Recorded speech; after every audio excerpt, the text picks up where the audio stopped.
आपल्यासोबत भाजपचे शहराध्यक्ष बंटी कुकडे, आपण जाणून घेऊ कशा पद्धतीने जो आनंद आहे त्यांच्या चेहऱ्यावर पाहायला मिळत आहे. कसा आनंद आहे, देवेवा भाऊ पुन्हा एकदा मुख्यमंत्री होत आहेत. महाराष्ट्राच्या मायबाप कोटी जनतेचा धन्यवाद, त्यांचा कोटी कोटी आभार. त्यांनी पारदर्शी नेतृत्व देवा भाऊंवर विश्वास दाखवला आणि देवा भाऊंवर विश्वास दाखवून आज देवा भाऊ देवेंद्रजी नागपुरातून तिसऱ्यांदा महाराष्ट्राचे मुख्यमंत्री होतो आहे. महाराष्ट्र हा समृद्धीच्या वाटचालीकडे चाललेला आहे. म्हणून देवेंद्रजींचं तर अभिनंदन, पण सर्वात मोठं अभिनंदन की महाराष्ट्राच्या जनतेला वाटतोय की आता कोणीतरी आमच्या घरचा मुख्यमंत्री झालाय.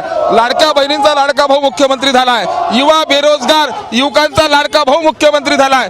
ज्येष्ठ नागरिकांचा एक सुसज्ञ चांगला विचार करणारा मुलगा त्यांचा मुलगा मुख्यमंत्री झाला आहे. शहरात सगळीकडे पुन्हा येईलचे फ्लेक्स लागलेले आहे, बॅनर लागले आहे, लक्ष वेधून घ्या. देवाभाऊंनी म्हटलं तर पुन्हा येईल, पण देवाभाऊंसोबत महाराष्ट्राच्या जनतेने कहा था वापस आना पड़ता है. महाराष्ट्र की जनता कहती है वापस आना पड़ता है, देवाभाऊ को वापस आना पड़ता है. जातिगत राजनीति बंद करने के लिए देवाभाऊ को वापस आना पड़ता है. जाति जातियों में जो पवार ने झगड़े लगाए थे वो झगड़े बंद कराने के लिए वापस आना पड़ता है. वापस आना पड़ता है.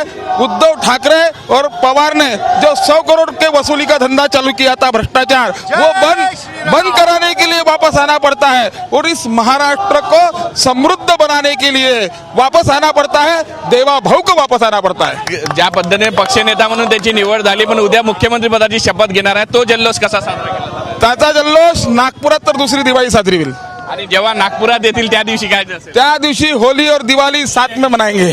भाजप कार्यकर्त्यामध्ये वेगळा आनंद जो आहे तो आज आपल्याला पाहायला मिळतो आहे. आणि ज्या दिवशी देवेंद्र फडणवीस शपथ घेतील, म्हणजे उद्या ज्यावेळेस शपथ घेतील त्यावेळेस नागपुरात दिवाळी साजरी करू. आणि त्याचबरोबर नागपुरात जेव्हा पहिल्यांदा नागपुरात येतील देवेंद्र फडणवीस, त्यावेळेस त्यांच्यासाठी होळी दिवाळी एकत्रित साजरी करू. असा आनंद जो आहे तो भाजपच्या कार्यकर्त्याच्या प्रत्येकाच्या चेहऱ्यावर आपल्याला पाहायला मिळतो आहे.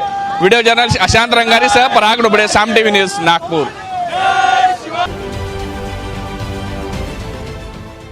देश विदेशातील प्रत्येक घडामोडींचे लाईव्ह अपडेट मिळवण्यासाठी आता साम टीव्हीच्या सर्व सोशल मीडिया प्लॅटफॉर्मला लाईक, फॉलो आणि सबस्क्राईब करा.